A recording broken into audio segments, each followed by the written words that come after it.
Okay, so this is 2016 FRQ number 4. And so it says we're looking at slope fields here. On the axes provided, sketch a slope field for the given differential equation at the 6 points indicated.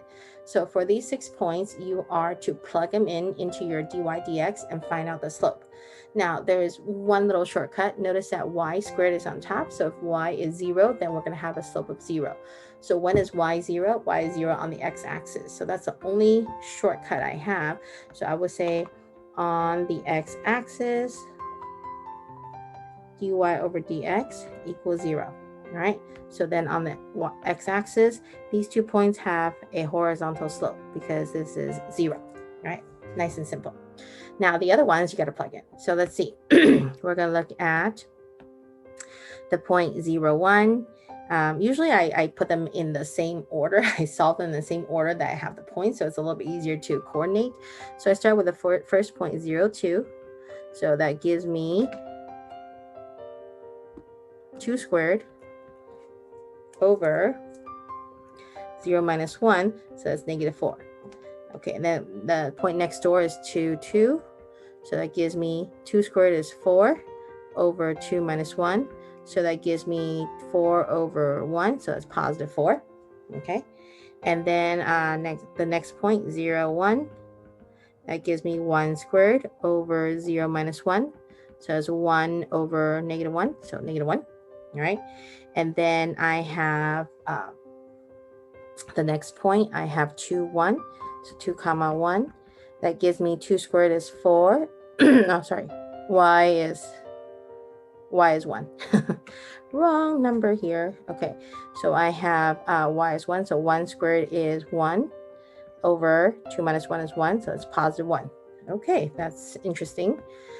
Okay, so the slope of 1 is positive 1. That's going to give you a perfect 45 degrees. Negative 1 is a perfect the other way around, 45 degrees. Oops, too flat. One more time. So this is perfect 45 degrees. So negative 4 is going to be a lot steeper than that. And again, how steep? You don't have to make it so exact. Just make it look steeper than what you had before. So negative 4 is probably going to look something like this. And positive 4 is probably going to look something like this. So you can see it's kind of bowing up very nicely. Okay. All right. Next piece in part B.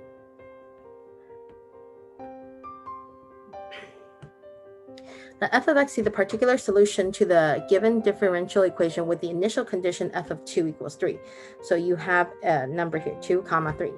Write equation for the line tangent to the graph of y equals f of x at x equals 2. So remember the hint, when you see the word tangent, you're looking for the slope. But you don't have to look for the slope. We have the slope up here. So we have dy over dx equals y squared over x minus 1. So your coordinate, your point is 2, 3.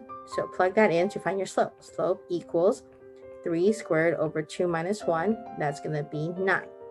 Using the points here, we can find our tangent by using point slope form.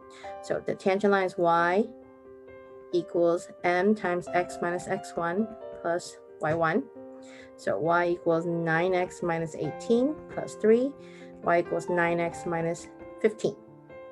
All right, that's your tangent line. So now we're going to use that to approximate f of 2.1. So that means plug in 2.1. So this is your linearization. The tangent line is also your linearization, meaning the thing that you use to estimate, right? So plug in 2.1. So linearization, plug in 2.1 equals 9 times 2.1 minus 15. That's 18.9 minus 15 gives me 3.9. That means that the value at 2.1, the value of 2.1 on the graph is going to be really close to 3.9 because our linearization, remember when we did it in class, is accurate enough to like 4 decimal places. So it's pretty good. Okay. Next, it says find a particular solution to y equals f of x to the differential equation using this initial condition of 2 comma 3. So my dy over dx equals y squared over x minus 1. First thing you want is separation of variables, right? So make sure all the x's go on one side and make sure all the y's go on the other side. So if you divide the y squared over, you get dy over y squared, right? And then you have multiply dx over, so you have dx over x minus 1. Looks a little bit odd. So first thing I would do is rewrite the over y squared as y to negative 2. dy equals dx over x minus 1. Okay, now that I have my variables separated, I can go ahead and take the integral, right? So the integral on the left side is, remember, add 1 to my exponent, so y to -1 divided by -1 equals, the right-hand side has dx over x to the 1 power, so this is a natural log function, natural log of absolute value of x minus 1 plus c. The minute you take the integral, you have your c. This is where your constant comes out. Now let's plug in our initial condition. Our initial condition of 2, 3. All right, so x is 2, y is 3. Okay, so I'm going to rewrite this just a little bit. So it's -1 over y, right, equals natural log of x minus 1 plus c. So my y is 3, and this is 2. Okay, all right, so let's go ahead and simplify this to get our c. So -1/3 equals natural log of 1 plus c. Don't forget, natural log of 1 is 0. Beautifully. So c equals -1/3. So that's your c. We're going to plug that back into this equation to clean that up. So -1 over y, right, rewriting that, equals natural log of absolute value x minus 1 minus 1/3. Okay, so what would I do? I would first of all multiply everybody by -1, so to clean this up just a little bit.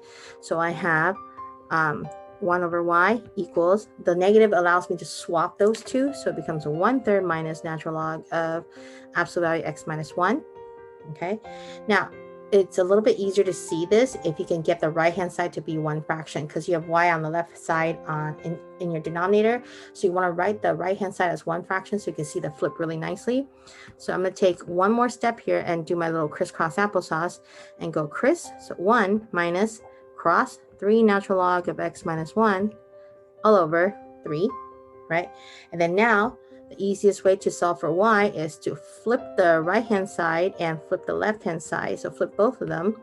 So you get y equals 3 over 1 minus 3 natural log of absolute value x minus 1. Now, I know what you're thinking. Some people may be thinking that why do I not need to split the absolute value? Because the absolute value is not wrapped around the y, because it's now wrapped around the x. It's okay to have the absolute value that way. If it's wrapped around y, you need to solve for the y as a single equation. Right now, I do have y as a single equation, as gross as it looks. This is your final answer. Okay? All right, that's it for this problem.